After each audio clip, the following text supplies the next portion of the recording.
A Copa Libertadores, disputada desde 1960, já teve diferentes formatos. E só para se ter uma ideia, na primeira edição, apenas 7 clubes marcaram presença, muito diferente do que é atualmente, onde 47 clubes jogam a competição e com a fase de grupos contando com 32 equipes. Antigamente, os clubes depois da fase de grupos se classificavam diretamente para a semifinal, e foi somente na edição de 1989 que a competição foi reformulada e passou a contar com as fases oitavas de final e quartas de final. Como contamos no vídeo anterior, a fase prévia surgiu em 1998, quando apenas clubes mexicanos e venezuelanos disputavam, e a partir de 2005 clubes de todos os países foram incluídos. Bom, nesse vídeo vamos revelar qual clube do Brasil é dono do indigesto recorde de mais eliminações em cada fase da Copa Libertadores. Então, antes de mais nada, deixe o seu like, a sua inscrição no canal e quando o vídeo terminar, a sua opinião nos comentários.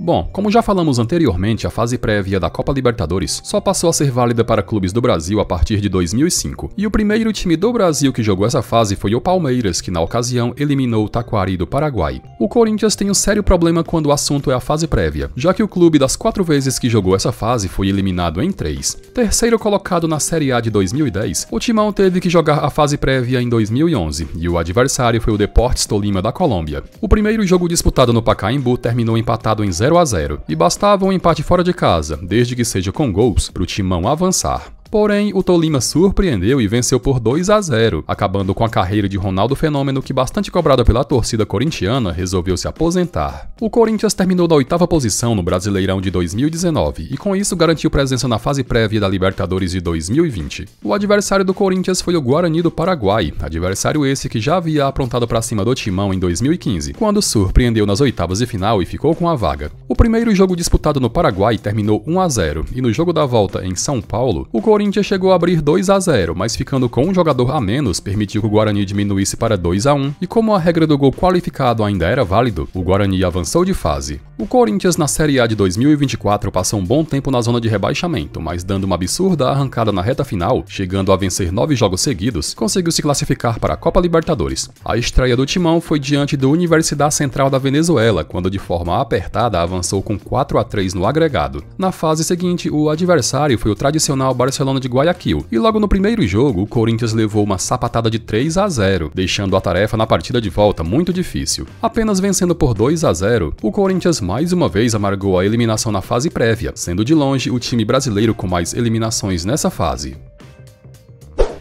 O Flamengo é um dos tricampeões da Copa Libertadores em nosso país, com os títulos ganhos em 1981, 2019 e 2022. Mesmo tendo adquirido tradição na Copa na história recente, o Flamengo anteriormente passou muita vergonha na competição, acumulando eliminações na fase de grupos, sendo inclusive o clube brasileiro com mais eliminações nessa fase, totalizando 5 quedas. Campeão brasileiro de 1982, o Flamengo em 83 representou o Brasil juntamente com o Grêmio, e com aquele timaço que 2 anos antes foi campeão, era um dos favoritos. Entretanto, o desempenho do Flamengo foi fraco, já que nas 6 rodadas somou 2 vitórias, 2 empates e 2 derrotas, e como apenas o líder de cada grupo era quem avançava, foi eliminado na 2ª posição. Quase 20 anos mais tarde, em 2002, foi quando aconteceu a segunda eliminação do Flamengo na fase de grupos, e o clube disputou aquela edição graças ao título da Copa dos Campeões Regionais de 2001. O Flamengo mediu forças em seu grupo contra Olímpia, que mais tarde conquistaria o título, Universidad Católica e Once Caldas, e o desempenho foi de apenas 1 vitória, 1 empate e 4 derrotas.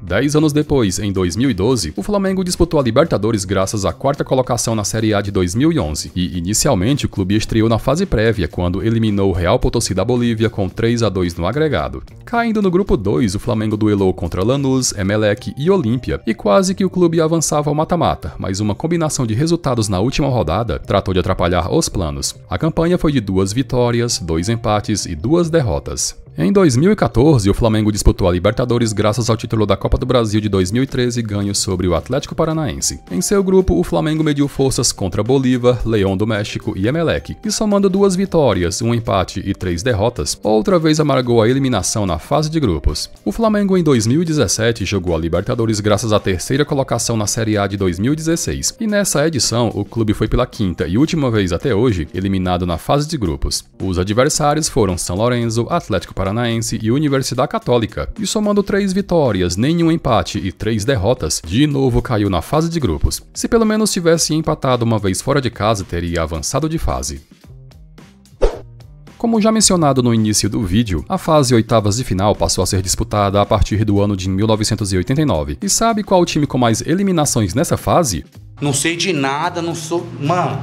Pois é o Corinthians, que acumula nada mais nada menos que 8 eliminações nas oitavas de final. Campeão brasileiro de 1990, o Timão em 91 estreou no grupo 3, onde avançou na segunda posição. O adversário nas oitavas de final foi o Boca Juniors, com o primeiro jogo na Argentina terminando 3-1 para os mandantes e no da volta em São Paulo terminando empatado em 1-1. Campeão da Copa do Brasil de 2002, o Corinthians em 2003 disputou a competição, e foi no grupo 8, o mesmo de Cruz Azul, Fênix do Uruguai e The Strongest, que o Timão marcou presença. O adversário nas oitavas de final foi o River Plate, que venceu tanto o jogo da ida na Argentina quanto o da volta em São Paulo pelo placar de 2-1. Campeão brasileiro de 2005, o Corinthians em 2006 tinha como sonho ganhar a Copa Libertadores, e foi no grupo 4 que o Timão marcou presença quando avançou na liderança. Nas oitavas de final, outra vez o River Plate foi o adversário, e de novo o Corinthians se deu mal, com o River vencendo por 3-2 na Argentina e por 3-1 no Pacaembu. E para quem lembra bem dessa época, a torcida corintiana quis invadir o campo, com a polícia tendo que intervir na força bruta. Campeão da Copa do Brasil de 2009, o Corinthians em 2010 estava comemorando o centenário, e o grande sonho como presente de aniversário era ganhar a Copa Libertadores. Foi no grupo 1 que o Timão marcou presença quando avançou fazendo a melhor campanha da fase de grupos, somando 16 pontos. Nas oitavas de final, o adversário foi o Flamengo, que avançou ao mata-mata como o pior classificado, e o primeiro jogo no Rio de Janeiro terminou 1-0 para os cariocas.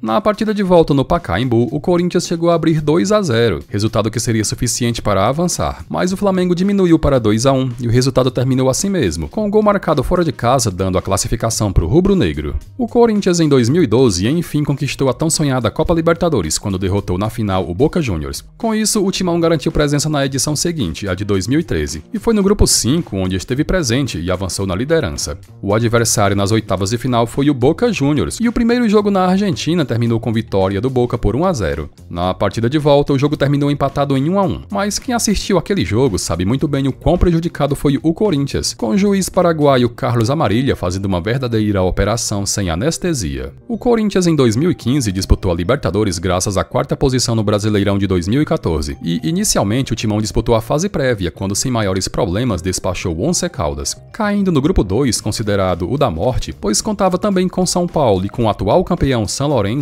O Timão avançou ao mata-mata na liderança. O adversário foi o Guarani do Paraguai, visto como um adversário fraco e acessível, e teve até dirigente corintiano dizendo que o adversário foi um presente de Deus. Entretanto, perdendo de 2-0 no Paraguai e depois dando um vexame ainda maior, pois perdeu de 1-0 em Itaquera, o Corinthians pela sexta vez foi eliminado nas oitavas de final. Campeão brasileiro de 2015, o Corinthians em 2016 aparecia como um dos favoritos ao título da Libertadores, pois o futebol praticado um ano antes foi de alto nível. Foi no grupo 8, o mesmo de Cerro Porteño, Santa Fé e Cobresal, que o Timão esteve presente, e a liderança veio sem maiores problemas. Nas oitavas de final, o adversário foi o Nacional do Uruguai, e o primeiro jogo na casa do adversário terminou empatado em 0-0. Na partida de volta, o Corinthians chegou a ficar 2 vezes atrás do marcador, com o resultado final terminando 2-2, e com a regra do gol marcado fora de casa dando a classificação para o Nacional. E por fim, em 2018, o Timão disputou a Libertadores graças ao título brasileiro de 2017, que sob o comando do técnico Fábio Carille, praticou um futebol regular que prezava a força defensiva. Foi no grupo G onde o Timão esteve presente e a vaga ao mata-mata veio com a liderança. Nas oitavas de final, o adversário foi o Colo-Colo, com o primeiro jogo no Chile terminando 1-0 para os mandantes, e no jogo da volta em Itaquera terminando 2-1 para o Corinthians, com o bendito gol marcado fora de casa pelo adversário sendo determinante para mais uma eliminação do Corinthians.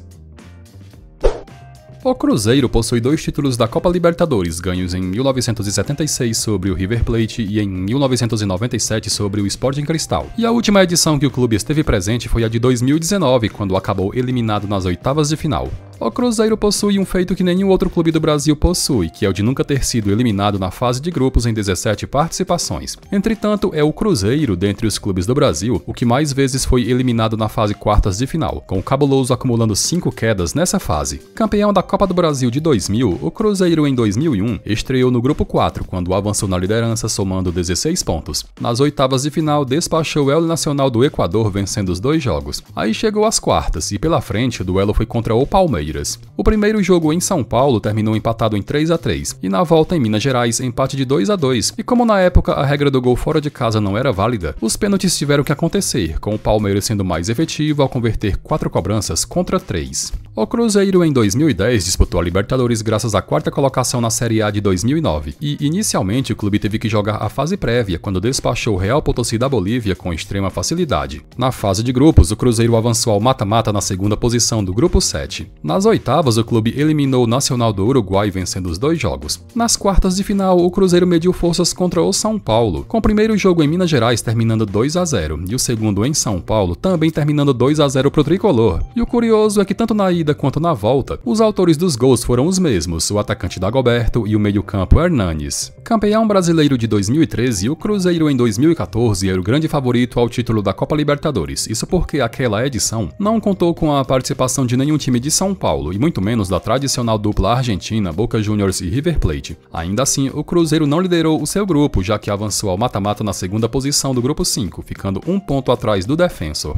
Nas oitavas de final, despachou o Cerro Porteño com 3-1 no agregado. Aí, nas quartas de final, o adversário foi o São Lourenço, que mais tarde conquistaria o título, com o primeiro jogo na Argentina terminando 1-0 para os mandantes e no da volta em Belo Horizonte terminando empatado em 1-1. Outra vez campeão brasileiro em 2014, o Cruzeiro em 2015 já não chegava com amplo favoritismo ao título da Copa, já que perdeu algumas peças do elenco, mas ainda assim na fase de grupos, avançou ao mata-mata na liderança do grupo 3. Nas oitavas de final, o adversário foi o São Paulo, com o primeiro jogo no Morumbi terminando com vitória tricolor por 1-0 e com o Cruzeiro devolvendo 1-0 em Belo Horizonte, e a classificação às quartas foi confirmada nas penalidades. O adversário foi o River Plate, que mais tarde conquistaria o título, e o primeiro jogo na Argentina terminou 1-0 pro Cruzeiro, mas na partida de volta, o River surpreendeu e com grande atuação de Theo Gutierrez venceu por 3-0 e avançou de fase. Campeão da Copa do Brasil de 2017, o Cruzeiro em 2018 era visto como um dos brasileiros que poderia brigar pelo título, e a estreia foi no grupo E, quando liderou terminando à frente de Racing, Vasco e Universidade Chile. Nas oitavas de final, o Cruzeiro duelou contra o Flamengo, com a vaga sendo garantida com 2-1 no agregado. Nas quartas, o adversário foi o Boca Juniors, que mais tarde chegaria na final, e o primeiro jogo na Argentina, que teve arbitragem bastante ruim, terminou 2-0 para os mandantes. Na volta em Belo Horizonte, o Cruzeiro apenas conseguiu empatar por 1-1 e pela quinta vez terminou eliminado nas quartas de final. 2 clubes compartilham 5 eliminações na fase semifinal da Copa Libertadores e ambos possuem 3 títulos da competição. O Grêmio, em 1996, jogou a Libertadores como o atual campeão, e na época a competição tinha um regulamento que dava vaga direta na fase mata-mata ao atual campeão. Desta forma, o Grêmio estreou nas oitavas de final, quando eliminou o Botafogo com 3-1 no agregado. Nas quartas foi a vez de eliminar o Corinthians com outro 3-1 no agregado. Aí nas semifinais, o Imortal mediu forças contra o América de Cali, com o primeiro jogo em Porto Alegre terminando 1-0 e com o segundo na Colômbia terminando 3-1 pro América. Em 2002, o Grêmio disputou a Libertadores como campeão da Copa do Brasil de 2001 e a estreia tricolor foi no grupo 2, quando avançou na liderança. Nas oitavas de final, com extrema facilidade, eliminou o River Plate vencendo os 2 jogos. Nas quartas, com 2-1 no agregado, a vítima foi o Nacional do Uruguai. Aí nas semifinais, o Grêmio mediu forças contra o Olímpia, que mais tarde conquistaria o título sobre o São Caetano, com o primeiro jogo no Paraguai terminando 3-2 para os mandantes e no da volta em Porto Alegre, terminando 1-0 para o Grêmio. E como a regra do gol fora de casa não era válida, os pênaltis acabaram acontecendo, com o Olímpia convertendo 5 cobranças contra 4 do tricolor. O Grêmio em 2009 jogou a Libertadores como vice-campeão brasileiro de 2008 e a estreia foi no grupo 7, quando foi líder somando 16 pontos, possuindo a melhor campanha de toda a fase de grupos. Nas oitavas de final despachou o fraco Universidad San Martín do Peru vencendo os 2 jogos. Nas quartas, com a ajuda do gol marcado fora de casa, o adversário eliminado foi o Caracas da Venezuela. Aí nas semifinais, o Grêmio teve o duelo doméstico contra o Cruzeiro, com o primeiro jogo em Belo Horizonte terminando 3-1 para os mandantes e o jogo da volta em Porto Alegre terminando empatado em 2-2. Campeão da Libertadores de 2017, o Grêmio em 2018 continuava forte e era um dos candidatos ao título, e a estreia foi no grupo A, quando foi líder à frente de Cerro Porteño, Defensor e Monagas. Nas oitavas de final, o Grêmio eliminou Estudiantes após disputa de pênaltis. Já nas quartas, o clube eliminou o Atlético Tucumã com extrema facilidade, com placar agregado ficando 6-0. Aí chegou às semifinais e o Grêmio teve como adversário o forte River Plate, com o primeiro jogo na Argentina terminando com vitória por 1-0 e no jogo da volta em Porto Alegre Alegre, terminando com vitória do River por 2-1, com a arbitragem roubando a cena, e como o River fez mais gols fora de casa, ficou com a vaga. O Grêmio foi quarto colocado na Série A de 2018, e com isso, outra vez marcou presença na fase de grupos da Libertadores de 2019, quando avançou na segunda posição do grupo H. Nas oitavas de final, com facilidade, passou pelo Libertad, e nas quartas foi a vez de eliminar o Palmeiras com a ajuda do gol marcado fora de casa. Nas semifinais, o adversário foi o Flamengo, que estava voando na temporada sob o comando de Jorge Jesus. E o primeiro jogo em Porto Alegre terminou empatado em 1-1, mas na partida de volta no Rio de Janeiro, um verdadeiro massacre flamenguista com o placar terminando 5-0. O outro time que também possui 5 eliminações na fase semifinal é o Palmeiras, que nos últimos anos sempre tem jogado a competição como favorito ao título. Em 1971, o Verdão disputou a Libertadores como vice-campeão brasileiro de 1970, e a estreia foi no grupo 3, quando apenas o líder avançava de fase, terminando à frente de Fluminense e dos venezuelanos Deportivo Itália e Galícia. A fase seguinte já era a semifinal, que era formada em um triangular com Nacional do Uruguai e Universitário do Peru, e o Palmeiras perdeu a vaga na decisão para o Nacional. Foi somente 30 anos mais tarde quando aconteceu a segunda eliminação, e o Palmeiras jogou a edição de 2001 graças ao título da Copa dos Campeões Regionais de 2000. A estreia foi no grupo 2, quando avançou ao mata-mata na liderança. Nas oitavas de final, após disputa de pênaltis, eliminou São Caetano, e nas quartas, também nos pênaltis, eliminou o Cruzeiro. Nas semifinais, o adversário foi o Boca Juniors, o mesmo que um ano antes havia ganhado a competição sobre o Verdão. E o primeiro jogo na Argentina terminou empatado em 2-2, mesmo resultado do jogo da volta em São Paulo. E desta forma aconteceram as penalidades, com o Boca Juniors ficando com a vaga ao converter 3 cobranças contra 2.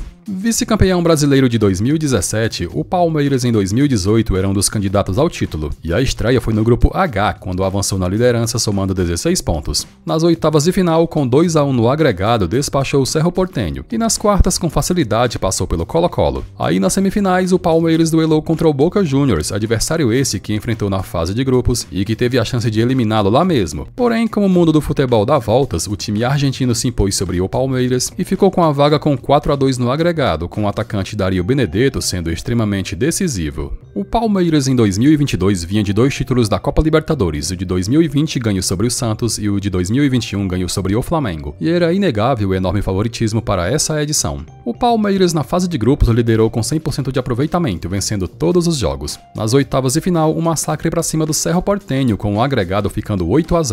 Nas quartas, 2 empates contra o Atlético Mineiro, com a vaga sendo garantida nas penalidades. Aí chegou às semifinais e o adversário foi o Atlético Paranaense de Felipão, que venceu o primeiro jogo em Curitiba por 1-0 e no segundo em São Paulo conseguiu arrancar um empate em 2-2 e avançou à decisão. Campeão brasileiro de 2022, o Palmeiras em 2023 novamente entrava na Libertadores como um dos candidatos ao título, e a estreia foi no grupo C, quando avançou na liderança somando 15 pontos. Nas oitavas de final, eliminou o Atlético Mineiro, e nas quartas despachou o fraco Deportivo Pereira da Colômbia. Nas semifinais, outra vez o Algoz Boca Juniors cruzou o seu caminho, com o primeiro jogo na Argentina terminando 0-0 e o segundo em São Paulo terminando 1-1. E nos pênaltis o Boca ficou com a vaga ao converter 4 cobranças contra 2, decretando a quinta eliminação do Palmeiras na fase semifinal, sendo que 3 foram impostas pelo Boca Juniors. E chegar na final e perder o título não se trata de uma eliminação, mas 2 clubes do Brasil compartilham 3 vices na Copa Libertadores. O Palmeiras foi o primeiro time do Brasil a disputar uma final da competição, e isso foi em 1961, quando jogou a Copa graças ao título da Taça Brasil de 1960. O adversário foi o Peñarol, que venceu o jogo da ida no Centenário de Montevidéu por 1-0 e na volta no Pacaembu arrumou o empate em 1-1. 7 anos mais tarde, em 1968, o Palmeiras novamente jogou a Libertadores graças ao título da Taça Brasil do ano anterior. Chegando na final, o adversário foi o Estudiantes, com o primeiro jogo na Argentina terminando 2-1 para os mandantes e o da volta no Pacaembu terminando 3-1 para o Palmeiras. Só que como na época o placar agregado não era levado em conta, um jogo desempate foi forçado a acontecer e com o estádio Centenário recebendo o duelo, o Estudiantes foi campeão ao vencer por 2-0. Em 2000, o Palmeiras disputou a Libertadores como o atual campeão e novamente chegando na final, o adversário foi o Boca Juniors, que estava ressurgindo no cenário continental. O primeiro jogo em La Bombonera terminou empatado em 2-2, e no da volta, com o Morumbi sendo o palco do confronto, o placar terminou 0-0, e com isso aconteceram as penalidades, com o Boca conquistando o título ao converter 4 cobranças contra 2. O São Paulo é outro clube do Brasil que também amargou 3 vices na Copa Libertadores, e o primeiro foi na década de 70. Vice-campeão da Série A de 1973, o tricolor, em 74, mediu forças na final contra o Independiente, que na ocasião era o atual campeão. O primeiro jogo no Brasil terminou com vitória tricolor por 2-1, e na volta na Argentina, vitória do Independiente por 1-0. E como o placar agregado não era levado em conta, o terceiro jogo desempate foi realizado, e com o Estádio Nacional de Santiago no Chile recebendo o confronto, deu Independiente que venceu por 1-0. Vindo de 2 títulos consecutivos, ganhos em 92 e em 93, o São Paulo em 1994 novamente chegou na final, e com o técnico Tele Santana ainda estando no comando. O adversário foi o Vélez Sarsfield, que venceu o primeiro jogo em seus domínios por 1-0. Na volta no Morumbi, o São Paulo devolveu o 1-0, e foi aí que aconteceram as penalidades, com o Vélez sendo mais efetivo ao converter 5 cobranças contra 3. Tricampeão da América em 2005, o São Paulo em 2006 inegavelmente era um dos candidatos ao título, e fazendo valer outra vez chegou na final. Pela frente o Internacional de Abel Braga, que buscava seu primeiro título da competição, e o primeiro jogo no Morumbi terminou 2-1 pro Colorado. Na volta, empate de 2-2 e o terceiro vice-campeonato da América na história tricolor. Bom pessoal, chegamos ao final de mais um vídeo. Curtiu? Então não esqueça de deixar a sua opinião nos comentários.